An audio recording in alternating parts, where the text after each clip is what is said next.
আমাকে যখন তারা পাগল পাগল বলে মানুষের কাছে প্রকাশ করলো, কিছু মানুষ চিন্তা করলো আমাদের দেশে এত বড় নামি দামি মানুষ, তারা এই মোহাম্মদের নামে পাগল ঘোষণা করে বেড়াইতেছে। কারণটা কি? কে এই মোহাম্মদ? চলো না মোহাম্মদকে একটু দেখে আসি, সে কেমন পাগল। কারণ এটা চিন্তার বিষয়।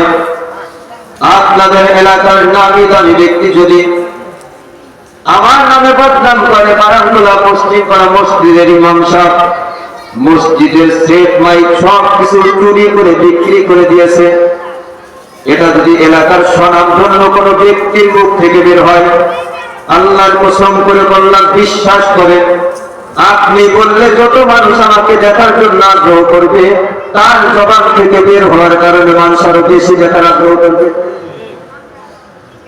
এখন আরব দেশের মানুষ চিন্তা করলো আব্দুল্লাহর সন্তান মোহাম্মদ কেমন একজন মানুষ, যেই মানুষের কথা আমাদের রাজ্যের রাজারা মানুষের কাছে বলে বেড়ায়, আব্দুল্লাহর সন্তানের কাছে যেও না, ভুলভাল বুঝায় তোমাদেরকে ঈমান নামক জিনিস বুঝাবে, ওই এক আল্লাহর কথাই তোমাদেরকে বুঝাবে।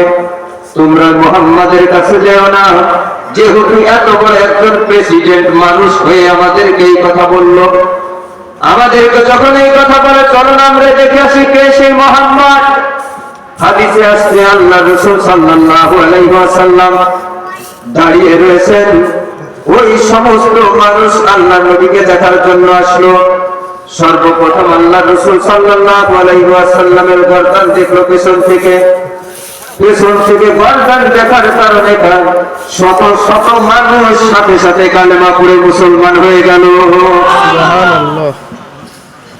আল্লাহ তাআলা বলেন, নবী আমি তো আপনাকে জানাই দিলাম, এই সমস্ত মানুষ আপনাকে পাগল বলে বলে যারা আপনাকে মানুষের অন্তরে ঘৃণা জমাইতে চাইতেছে, অথচ আপনি লক্ষ্য করেন, আপনি শুধুমাত্র বিশ্বাস রাখেন, আপনি আমার পরে ঈমানের উপর অটল থাকেন, আমি আল্লাহ তাআলা আপনাকে ওয়াদা দিলাম যে সমস্ত মানুষ আপনাকে দেখতে আসবে, এর একটা মানুষও তারা ঈমান ছাড়া খালি হাতে যাবে না।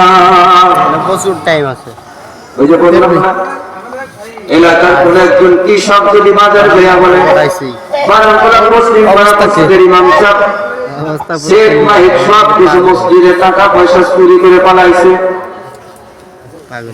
এর কথা শোনার পর যে পাঁচজন আমাকে দেখতে আসবে, কিন্তু যখন এলাকার কোন দামি দামি ব্যক্তি বলবে, এক পর্যায়ে এমনও হতে পারে চলো না বাজার থেকে যাই, কে সেই ব্যক্তি, আর যদি বলে তার ধরে রাখছি বাইরে রাখছি, ওইটা না আরো আসবে আল্লাহ বাইরে রাখছে, কি চরিত্র।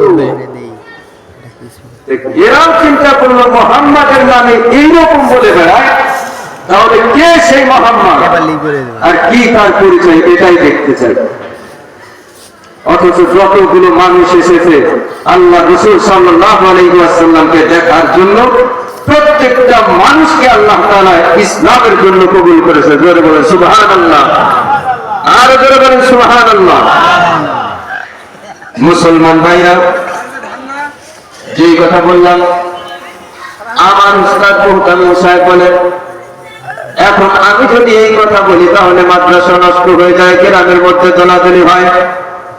আমি বললাম, যেখানে আল্লাহ রাসূল বললেন কোন ব্যক্তির কেরাত যদি অশুদ্ধ থাকে তাহলে তার নামাজ হবে না, একাকিত্ব তো দূরের কথা, যদি কোনো ব্যক্তি ইমামতি করে তার প্রথম অর্থ দরকার হলো তার কেরাত শুদ্ধ করা, সেখানে যদি কোনো একজন আলেম উপস্থিত না থাকে তাহলে তার দ্বারা নামাজ পড়ানো সম্ভব হতেও পারে।